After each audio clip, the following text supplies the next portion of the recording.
Welcome to Hail Varsity Radio, the voice of Husker Nation. Insight, opinion, expertise, with the biggest and best names talking Nebraska across the state. Join the show on Twitter at Hail Varsity and at Schmitz_radio. Call in at 402-466-ESPN or 1-800-825-5865. Here's Chris Schmitz.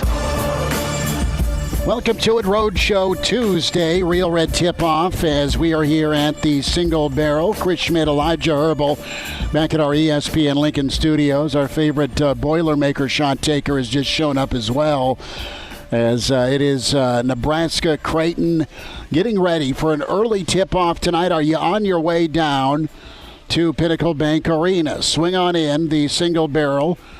Make plans to get yourself a steak, a sandwich, some fries, an IPA over there with some Husker fans checking things out. Of course, check out the Top Golf simulators when you're in town. But above all, get some of that wonderful whiskey and steak here at the Single Barrel. Numbers to get in today at 466-3776, 466-3776, 800-825-5865. Can find us on Twitter at Schmidt_radio or at Herbal Essence on Twitter for Elijah. We're trying something new. My face is so beautiful. I'm kidding. That Facebook wasn't enough. ESPN Lincoln, Facebook, we're streaming live. But remember that scene in Animal House? Some of you old enough, right? Junior saw Animal House when he was 9, Parent of the Year. But there's the scene on Animal House where they put a picture of Kent Dorfman up. And Belushi screams in the front row, and then all of a sudden chew cups and beers and broken glass is thrown at the pictures of Kent Dorfman where people are screaming. That's me. Twitter, hello. We are streaming live on Twitter as well, and it is incredible. Hey, Elijah, how are you? I'm doing well. Excuse me, I need to turn my mic on here. But yeah, a new place to be able to catch Hail Varsity Radio is always good, especially on a day like today, Nebraska Creighton. I have just been looking forward to this one probably for weeks now with how this football season's gone the past couple weeks. So really excited to see how this Husker basketball team fares and what kind of strides they've made since a really disappointing week last week. Here's what's the reality. You deserve something good as a Nebraska fan, and Will Bolt's there for you with this recruiting class today, but that doesn't start till February. Husker basketball, at least they're 1-1. All right, at least they took Sam Houston State down. That was a tough watch on Friday. I don't know how today's going to turn out. I know Nebraska's favorite at Pinnacle Bank. I know the crowd is so anxious to blow the roof off of PBA against the hated in-state rivals. Creighton comes to town, 5 new starters, but guess what? Tempo, threes. They know what happens in March, and that is dancing. They go to the NCAA tournament, and if they don't go, they're right there, at least at the door, trying to get in. Nebraska trying to do that here sooner rather than later with this incredible lineup of talent that needs to translate into wins for Nebraska. Easier said than done. So you feel a little bit better about Nebraska finding a way against Sam Houston State. You still have the taste of Western Illinois in your mouth.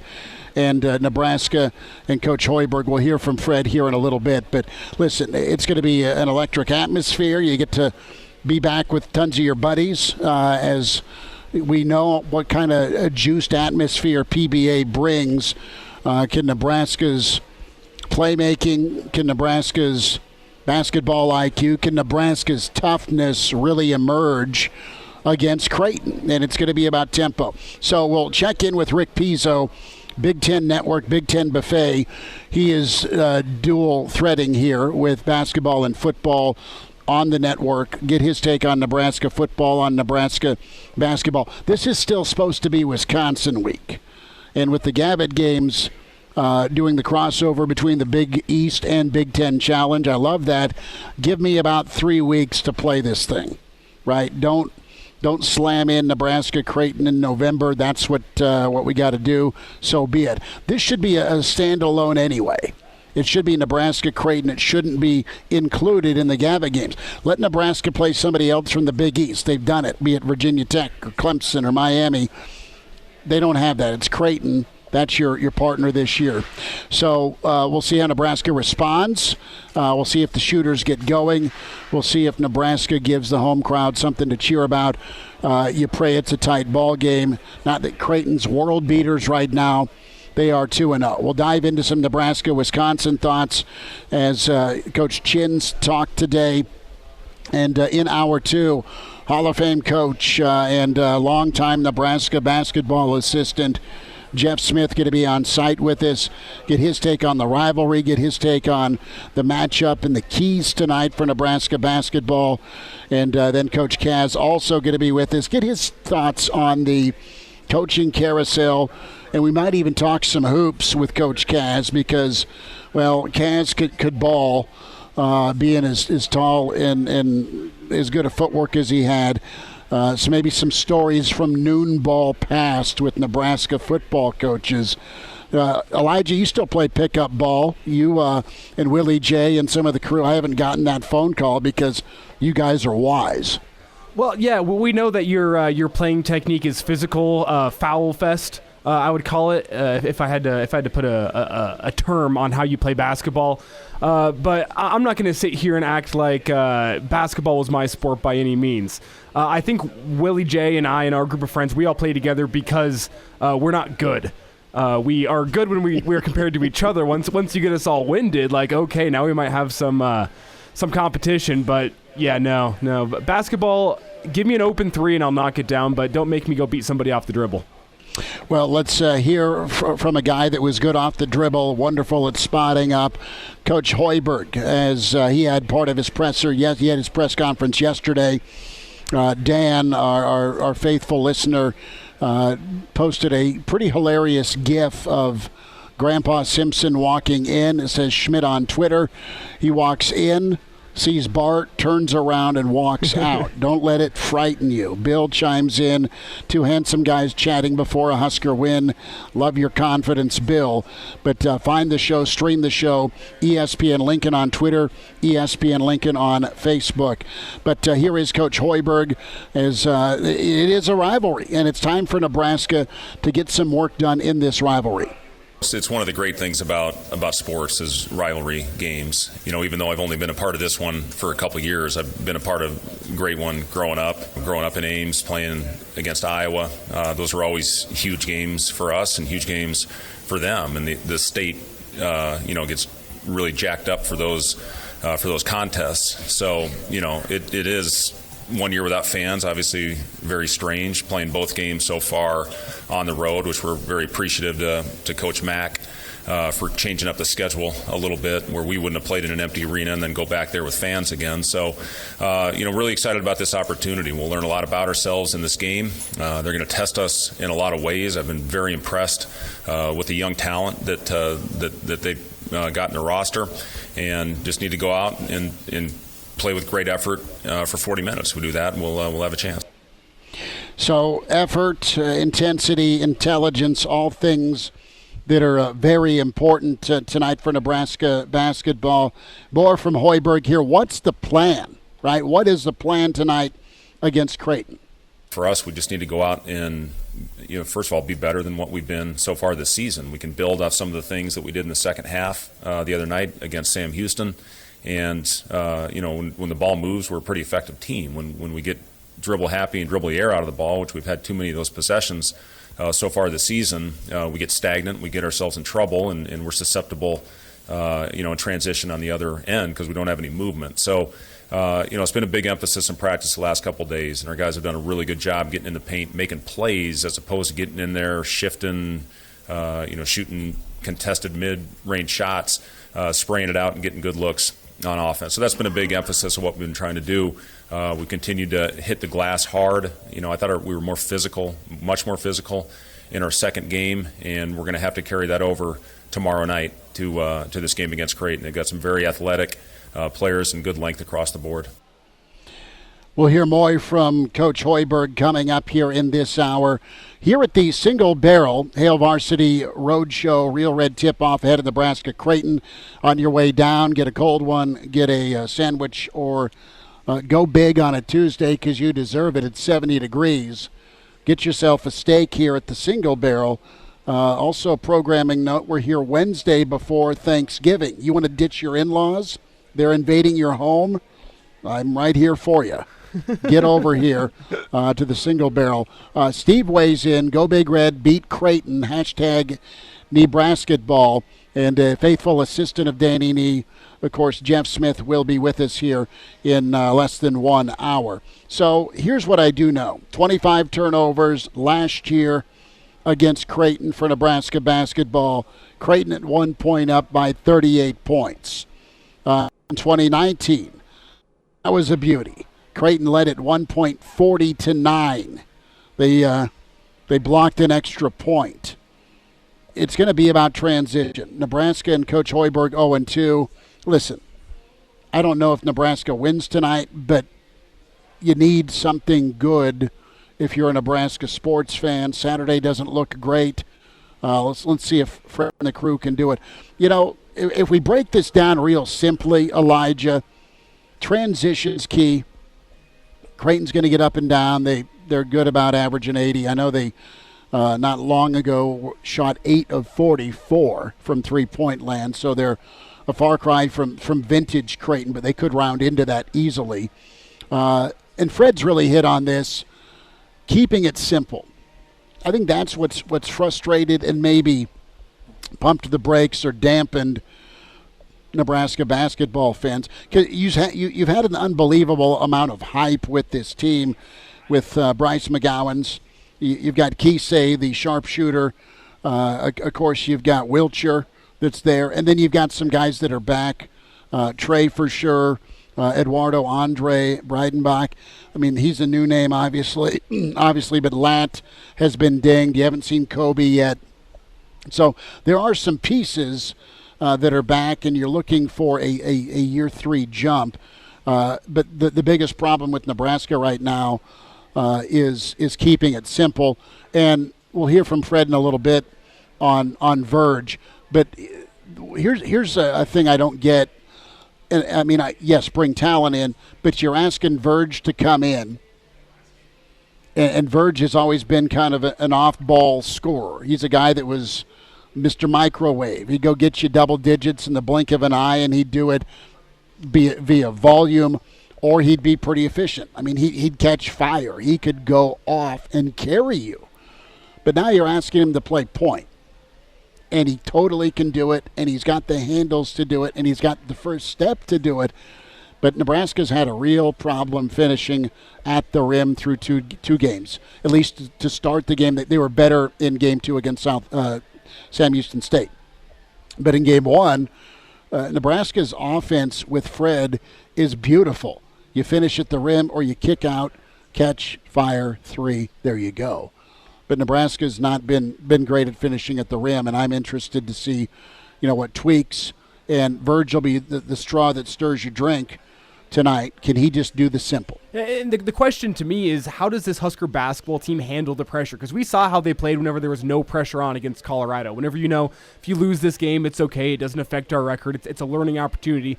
And you saw how they came out. They came out really without fear of failure. Wasn't guys trying to do too much. They shared the ball well. But then as soon as the game started to matter and the pressure's on, you have some more fans inside PBA against Sam Houston State as well as against Western Illinois. You see this team start to press a little bit. Guys are starting to play hero ball. Guys are starting to work too hard, trying to put it all on their own shoulders, get into the basket, making that offensive spark. And this tonight, what it is, at its heart, is this is the most important game, the biggest game so far of the Fred Hoiberg era. It's the first time you've had the kind of talent on this Husker basketball team that you said you were going to bring here. It's the type of first time you've really had the true, just pure talent to be able to beat this Creighton team across from you. So how does this Husker basketball team handle the pressure in front of what I'm assuming is going to be a pretty raucous and pretty full PBA crowd? Because the pressure is going to be on. They know what type of team they have across from them, and they know they have the talent to beat this Creighton team. It's how do they handle the pressure? They have it, and you're right on. Can you handle the pressure? And do you look for your teammates to help lift that pressure?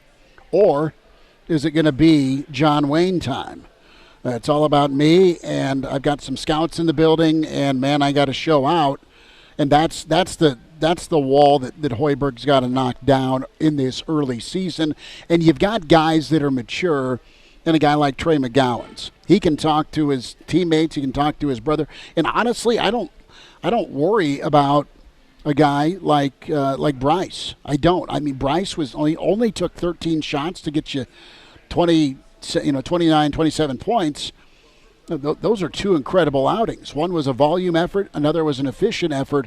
I truly worry about Verge. And do we have time to sneak in the Verge comment or not? No, we'll do that at 4:40. But there was a sit-down film session with Hoiberg and Verge. You do not want to put the brakes on a guy like Verge. Absolutely not, with decision-making and athleticism in the free flow of this offense. You can't do it. You won't do it.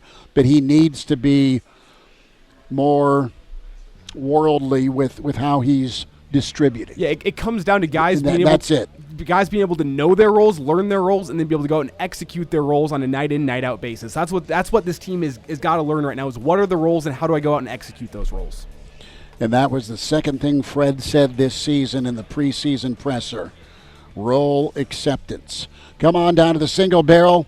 Real Red tip-off ahead of Nebraska-Creighton here at the Single Barrel inside the Graduate. Rick Pizzo's next. And we're back Fellas, think we could listen to the radio on Hail Varsity Radio, presented by the Nebraska Lottery. Yes! That's awesome! Back into it, Hail Varsity Radio Roadshow here. Real Red tip-off inside the Single Barrel. As folks having a drink and a steak before Nebraska-Creighton, we welcome in with the Big Ten Network, Big Ten Buffet time. It's Rick Pizzo. Rick, it doesn't get any better than this. It's just a little earlier than we're used to with Nebraska-Creighton. How are you? Doing great, man. It is funny, Chris, I love basketball as much as I love football, but this time of the year when you have that crossover and my mindset is still fully on football because I travel every weekend, I'm not quite ready for hoops. I wish we could delay it a couple of weeks until we get done with the regular season of football, but I know in today's day and age of scheduling, it's just not a reality. So how cold was Rick Pizzo in Iowa City?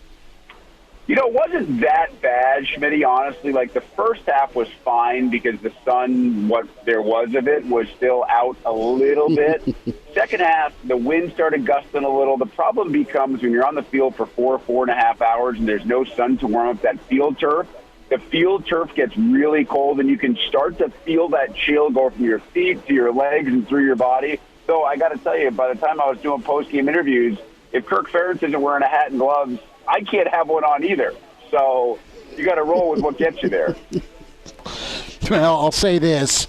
About midway through the fourth, Captain Kirk did put a stocking hat on. We were watching that game, and he got bundled up a little bit. We'll get into some Big Ten football in a moment. I want to get your reaction to Trev Alberts and what he's done since we last talked, and that's Scott Frost is going to be back for a fifth year. His deal's restructured, a chance to bump that $4 million for 2022 back up to $5 million for 2023, but also Scott letting four dear close associates of his go on the offensive side. What do you make of it? Yeah, the money's not a big deal. I mean, to you or I or most of the rest of the world, it's a huge deal, but I don't think to Scott it's a big deal. The letting go of the assistant coach is something completely different, and I'm not that surprised with what Trev decided to do. Recent history, Chris, look at the Big Ten East. Very similar to what Ward Manuel did with Jim Harbaugh.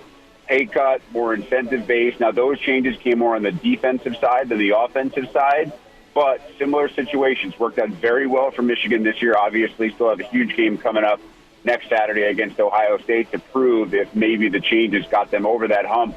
But I think it worked in Ann Arbor. I think it's something that could potentially work in Lincoln, though I believe, and this is just conjecture on my part, I believe the leash may be a little bit shorter than it was in Michigan. Obviously, Jim Harbaugh was making even more money, and so the restructuring gave Michigan back a little bit more financial latitude than the extra $1 million Nebraska's getting back.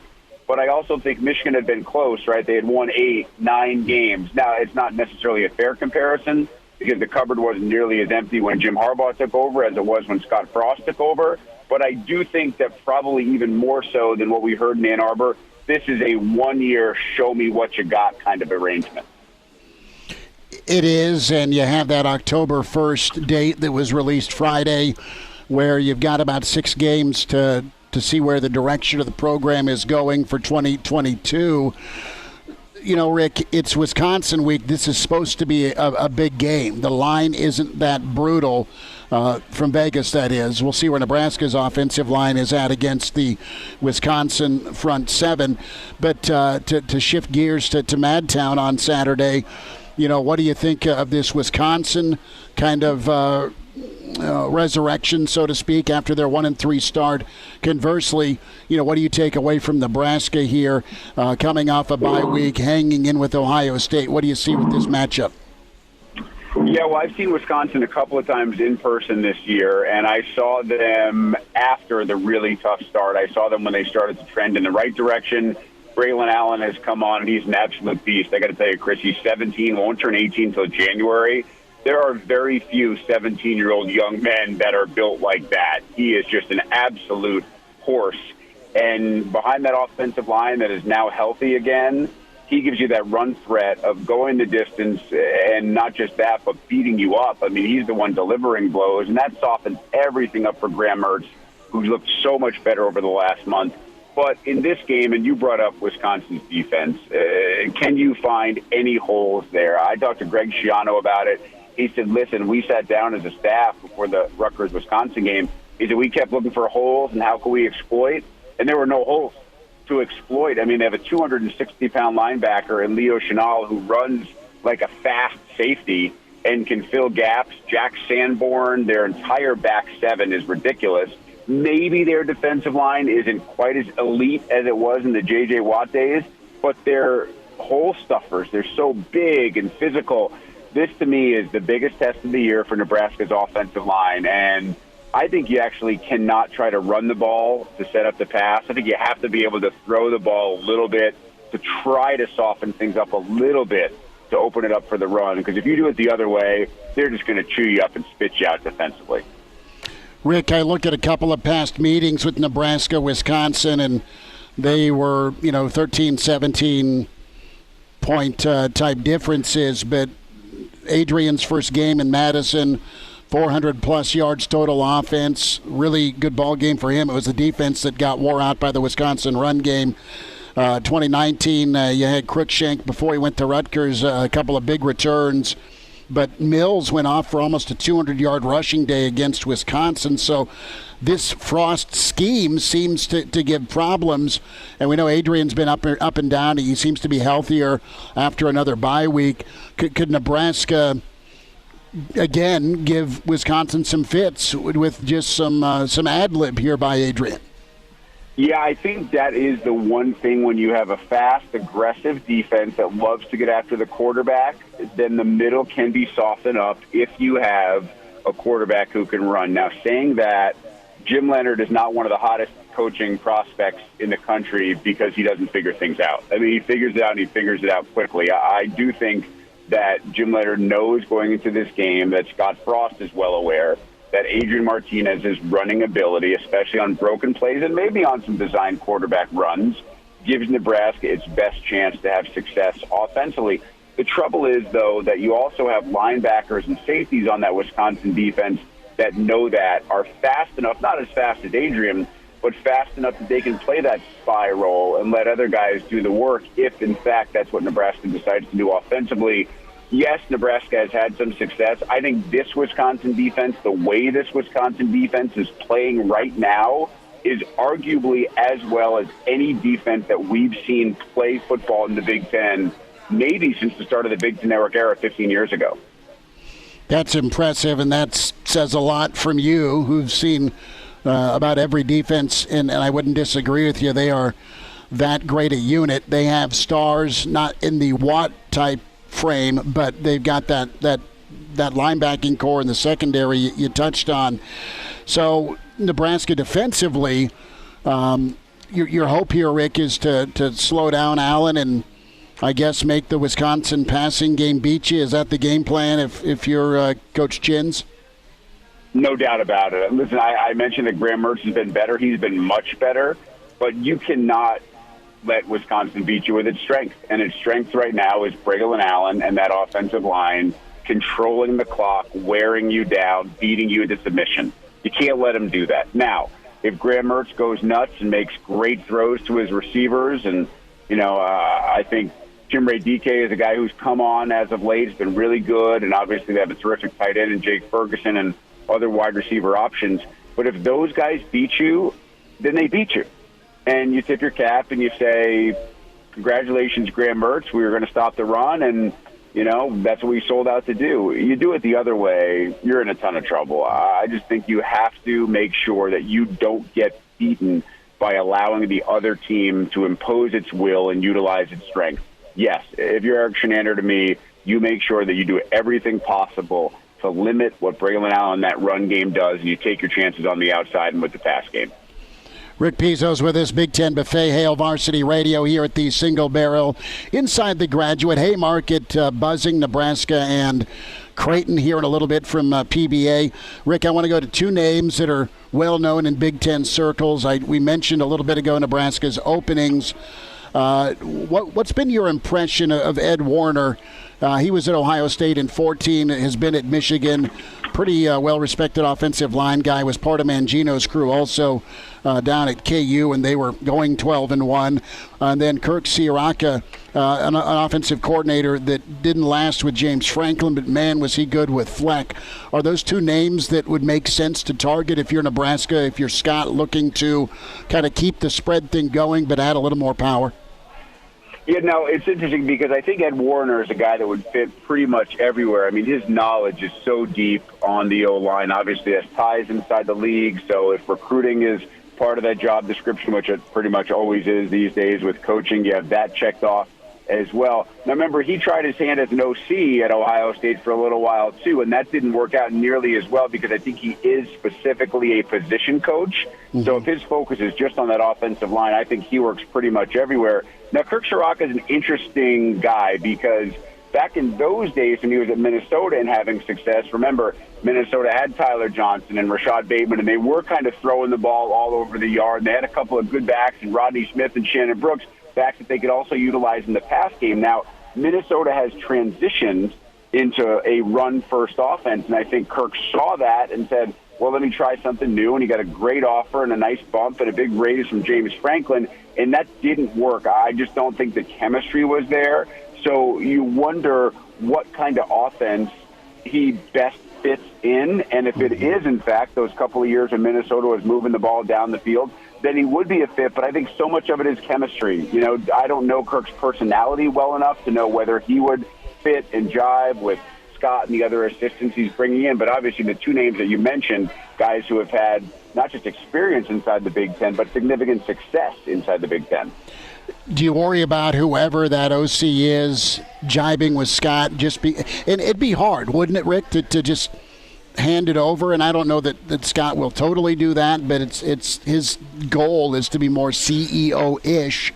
But man, he's cut his teeth calling plays, and he's done it well at a couple of previous stops. Yeah, I think that's much easier said than done, Chris. I mean, especially if you start to struggle, right? Your offense struggles, first couple of tough games, you start thinking to yourself, as the head coach who's called plays your whole life, you're an OC, and then you kept the play calling duty when you became a head coach. It worked wonders at UCF. You still have a really good offense at Nebraska. A couple of games of struggle under a new guy, you don't go, well, I would have called it this way, I would have called it that way. I think it's going to be a really tough thing for Scott to hand off. And I know his argument about being a CEO. Listen, Nebraska is one of the most important coaching jobs in the country because of the fan base, because of the history, because of what's expected of you. I think deep in his heart of hearts, Scott Frost is a play caller. And to be able to give that responsibility to somebody else, I think it's going to be really difficult. And now, back to Hail Varsity Radio. Back into it, Hail Varsity Radio Roadshow here. Real Red tip-off inside the Single Barrel. Rick Pizzo's with us. Rick, we'll get you out of here real quick. A thought on Michigan State and Ohio State. That's a large number from friends in the desert. Michigan State's answered about every challenge except West Lafayette this year.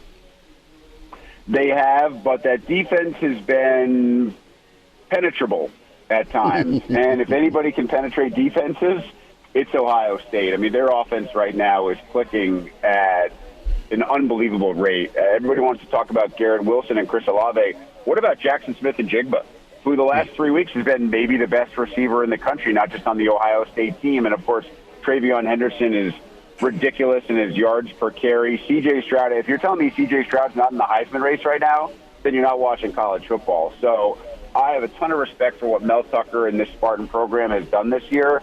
I just don't think that right now anybody is capable of stopping Ohio State, which is why I give Nebraska so much credit for what it did defensively against the Buckeyes. It's probably their stiffest defensive challenge of the year. And ever since then, I think the wake-up call, I mean, you saw them last week against Purdue. I mean, they were going down the field and doing whatever they wanted, whenever they wanted. I think it's a really, really tough ask for Michigan State this week. Rick, basketball will end it here as Fred Hoiberg and Creighton, Nebraska versus Creighton, and that tips off here shortly. Nebraska's got some stars, man. They've got some athletes. They've got some ballers. They need to be more simple, as he would put it, make the simple plays. What's been your early impression of Nebraska through a couple of games? They're 1-1. They've been crushed on the glass a little bit, but you know what? This is a rivalry ball game, and I'm not sure some of the kids here know what Creighton, Nebraska is on either side, because both teams are so young.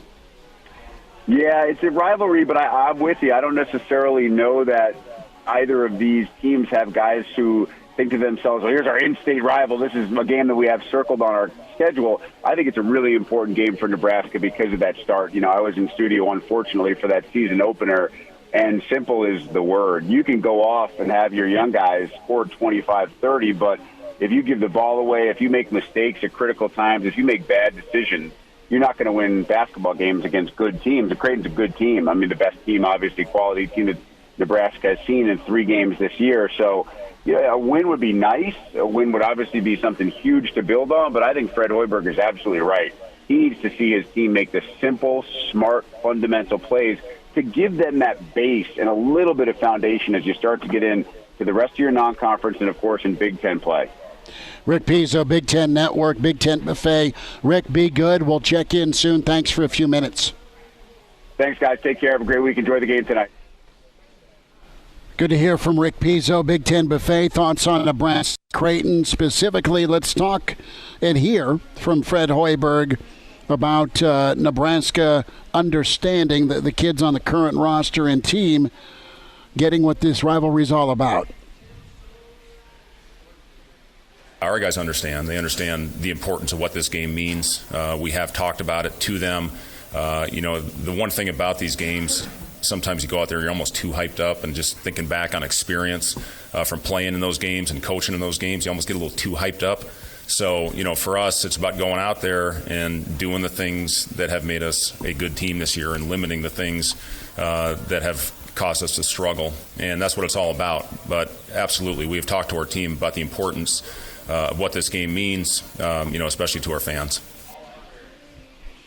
That is Fred Hoiberg here at the Single Barrel Chris Schmidt, Elijah Herbal Roadshow Tuesday with Hail Varsity Radio, and can find us on the social channels. We are attempting something, and that is a live stream on Twitter at ESPN Lincoln. And we've been streaming live on Facebook for a lot of our road shows, so check that out. Give us some comments or a follow or a comment on Twitter at Schmidt_radio, at Herbal Essence as well. We're here till 6. I know tip-off is at 6:01 with the incredible Kevin Kugler and Nick Baugh at PBA. So I'll probably be holding the fort down here, having something like this and probably a steak. Elijah's nodding his head going, yes. Well, I was thinking that steak. The Single Barrel is legendary for it, so you're invited down. We'll be here throughout the basketball season for some select basketball Real Red tip-off shows. That's going to be a lot of fun. That could Creighton be tonight, and then I think December 7th for Michigan and Nebraska. We're here Wednesday to get you out of the in-laws grasp or tractor beam getting ready for Black Friday next Wednesday here, Roadshow on Wednesday. So let's talk a little bit more about the key, right? Rebounding's always the key. That's 1A, Elijah. That's 1B. That's 1C. And you need McGowan's to be big tonight. But real quick from Fred, he got in a little bit inside baseball or inside basketball with his film session with Alonzo Verge. What does Verge do tonight to complement, to distribute, to get the offense going? Here's Fred from yesterday about his sit-down with Verge. You know, those film sessions, it's not about taking away aggressiveness. Alonzo obviously is a kid that can really get into the paint, and he's got a scorer's mentality, and that's what he's played really for the last 4 years, going back to junior college and then at Arizona State. He has played more off the ball and has been asked to score the basketball, and he's fallen back on that a little bit, especially, if things weren't going great on the floor, to almost try to take the game over by himself. He had some great opportunities at the rim that he missed, and it might be a completely different game if he makes pretty much uncontested layups. He missed 3 of them in the first 10 minutes. So I'm not taking away Alonzo's aggressiveness, but what I am asking him to do is when he gets in there, he's got to survey the floor, because when we hit the paint, we spray it out. We're a very efficient team, and we look at numbers all across the board when we started this thing a couple months ago. So he took it well, and now it's about carrying it over and doing it in game action, especially when times get tough. And he admitted he got in his own head a little bit because you miss those easy ones at the rim, and then you start pressing. So, I thought his second half was better. The other night he finished better. He found Bryce on a couple plays where he came under control. And the biggest thing I showed him, when he makes a simple play early in the possession, whether it's hitting the pocket, throwing a shake pass, getting the ball moving, creating that chain reaction, we have really good possessions. That's the mayor, Fred Hoiberg, ahead of Nebraska and Creighton. More thoughts on Nebraska, Wisconsin. Rick Kaczynski with us here at 5:20. And coming up, Jeff Smith, longtime Nebraska assistant, Hall of Fame coach for Lincoln Southeast. He'll be on site with us before he gets on his way to PBA for Nebraska Creighton. It is about simplicity, and you just need to make the simple pass, or the jump stop, or the box out, or just do your job. You hear it in football all the time, Elijah, but man, getting back in transition is paramount, and we'll see how your closeout defense is as well for Nebraska. You don't need Creighton getting hot. 2008 and 2018. 2 times since 2008. That's it. 2 wins in that span is it for Nebraska basketball. You've got equal or better talent. Can you have equal or better execution and rebounding with the simple things tonight for Nebraska? And some basketball fans in this state want it twice a year, home and away. Do a game at CHI, do a game at PBA. Well, it's been a struggle, to say the least, for Nebraska basketball. Coach Miles and company got it done with Isaac Copeland going off in 18. A 52-50 rock fight erupted in 08 for Nebraska Creighton. We'll see what happens tonight. One final segment here this first hour. Come on down to the Single Barrel, get a cold one and some grub before you head to Nebraska Creighton. Hail Varsity on the road. And now, back to Hail Varsity Radio. One final time this hour, hour 2 coming up. Longtime Nebraska assistant and Hall of Fame coach Jeff Smith going to be on site with us. We are on the road. Real Red tip-off. It is Single Barrel. We love being here for football and excited to be back for select basketball games. Nebraska Creighton tonight, the in-state rivalry. Is it a red? Is it a blue state? There'll be some purple spilled perhaps by halftime. Reminder to buckle up here. There's over 1,500 crashes each year in Nebraska involving an impaired driver, driving drunk, buzzed, or high. Never acceptable. Law enforcement officers working every day to stop it before more people are killed or injured. If you're going to drive, don't drink. If you do drink, designate a sober driver or get a ride share. Getting that ride, a DUI costs more than you think. Brought to you by the Nebraska Department of Highway Safety Office. Coach is here on deck, ready to rock and roll.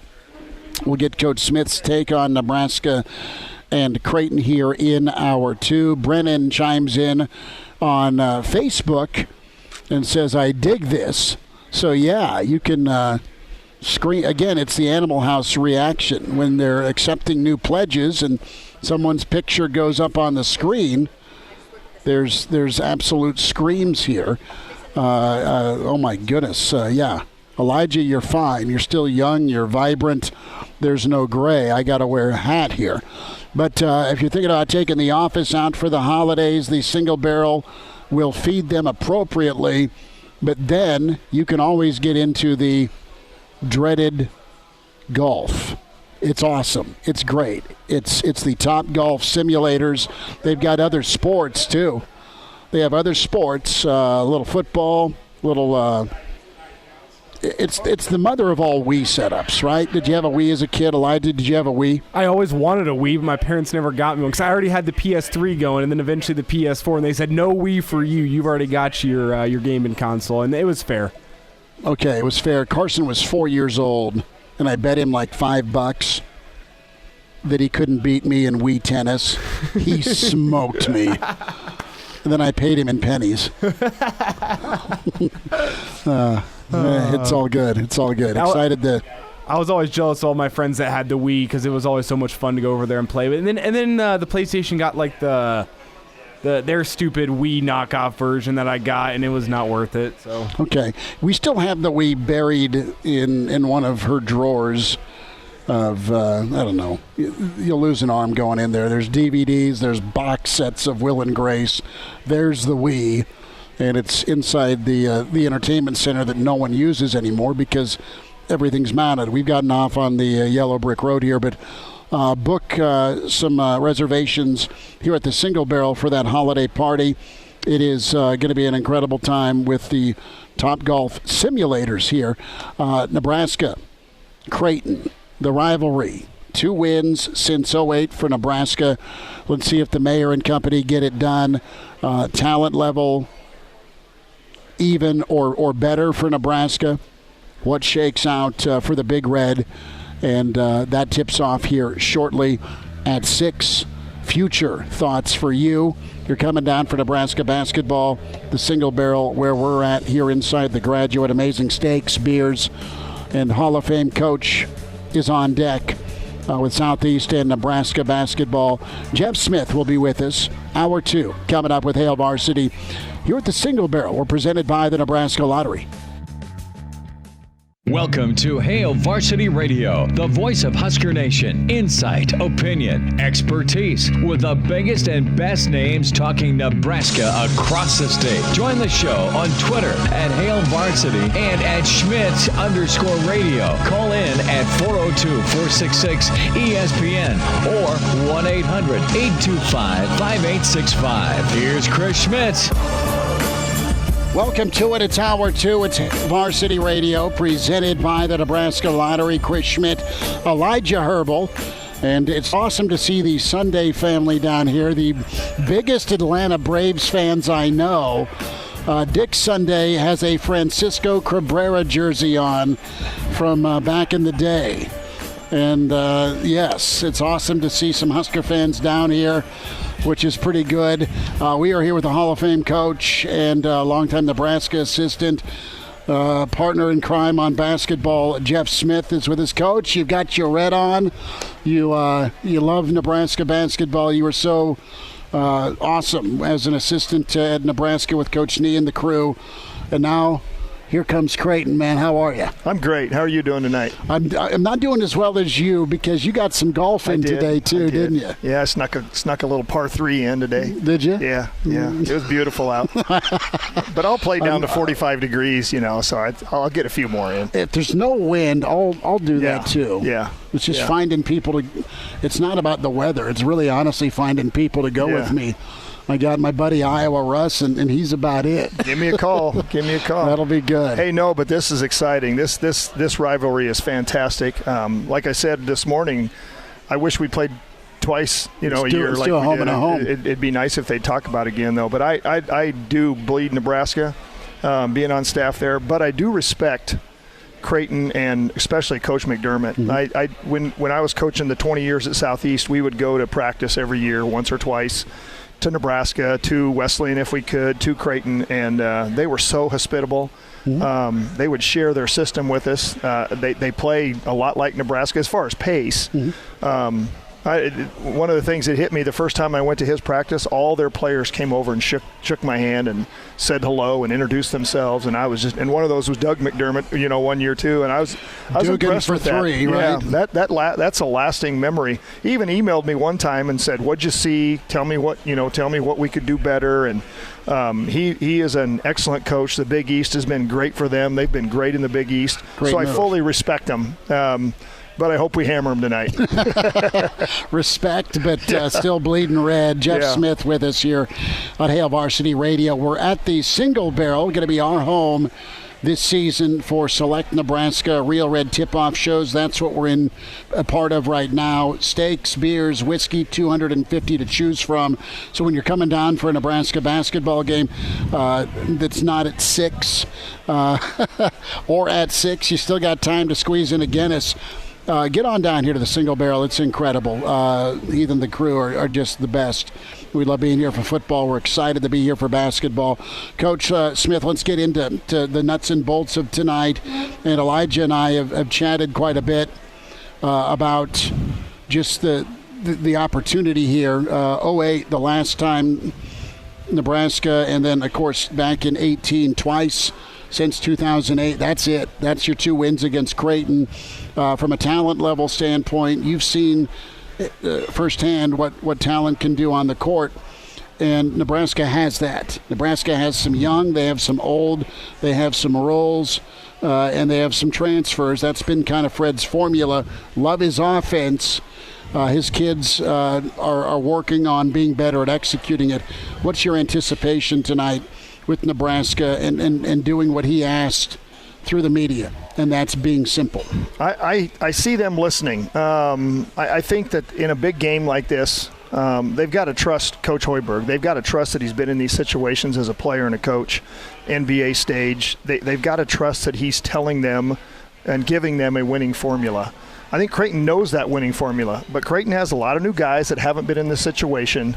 I think one of the differences between Creighton and Nebraska, Creighton runs a lot of specials. They run the floor. They look for shots on the break. They want to play quick, but then they'll get into a special. They know where their shots are coming from in their offense. Early season, that can be kind of helpful. They didn't blow out their opponents by any means, but Coach Hoiberg's system is a little more motion-oriented, where you get to decide what you do. It's a little more read and react, so you get to decide what shots you take. And as we heard on your clip with Coach Hoiberg, Alonzo hasn't been great at that yet.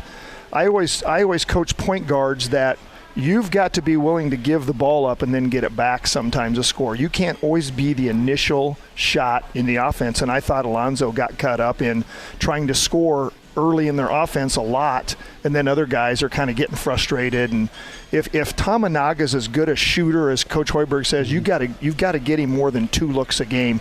He might miss his first 2, but he might make his next 5 if he's that good of a shooter. Let him heat up. Exactly. So I see it. This is a big point guard game. Nembhard's really good, and he fits their system perfectly, and they're going to be in their sets and know where they can score their sets. Alonzo has to get Nebraska involved. He has to get his teammates involved before he even thinks about scoring. If it presents itself, go score. If not, you've got to get those guys the ball and let them operate a little bit. You got to get Bryce the ball. You got to get Trey the ball. You got to get Ladd or whoever it is. You got to get them some looks and get them involved, because they're going to play harder on the defensive end if you do that. Jeff Smith is with us, Hall of Fame coach at Lincoln Southeast, and of course Nebraska assistant with Coach Nee. Hail Varsity Roadshow. We are here at the Single Barrel ahead of Nebraska Creighton. Coach, you just nailed it with that offense to defense mentality. Fred's touched on that with guys. Listen, you just don't want to get disinterested on offense, and then what's your intensity level on defense? How tough is this for Verge? We've watched Verge. We've watched Zoe really with that quick first step. We've seen him make great slices to the rim, and Nebraska's not been great at the rim through 2 games this year, but I mean, the ball will eventually drop for him. Verge is a hell of a ball player. How big of an issue is it for him to shift, to be asked to be on ball and run it and get other guys involved versus being the instant offense like he was at Arizona State? Yeah, he's going from a combo guard to a pure point, and it's going to take a little while. It's going to take some coaching from Coach Hoiberg and the assistants, and I know they're doing that, but sometimes it takes a little while to click in to have that total A point guard might score 2 points in a game because he has to distribute and get people involved and the opponent chooses to take them away. He might score 20 in a game because they take away everybody else and they leave, but he's got to be able to read that. Kind of like a quarterback reading check downs. He's got, his check downs when he can create, but his first role is to initiate offense and get people touches. But I think that takes a while. It's going to take some coaching, and if he's never done that, which I don't think he has from all indications, it's going to take a while, but he has the talent to do it. He has the passing ability to do it. We saw that against Colorado. Mm-hmm. So it's there. It's just a matter of getting better every game and having an understanding of what the coaches want. And you got to sell it too. Think about your value at the next level, being able to be a combo guy. You've shown you can put up points in droves at Arizona State. Think about what your value is going to be to an NBA team potentially with your athleticism and speed as a guy that can also distribute. I mean, that had to be the selling point to get him here. Yeah, and I also wonder if it wouldn't be in the plans to play a Webster at point some when he gets healthy and let Verge move to the 2 a little bit. Mm-hmm. I know he's a little smaller, but his quickness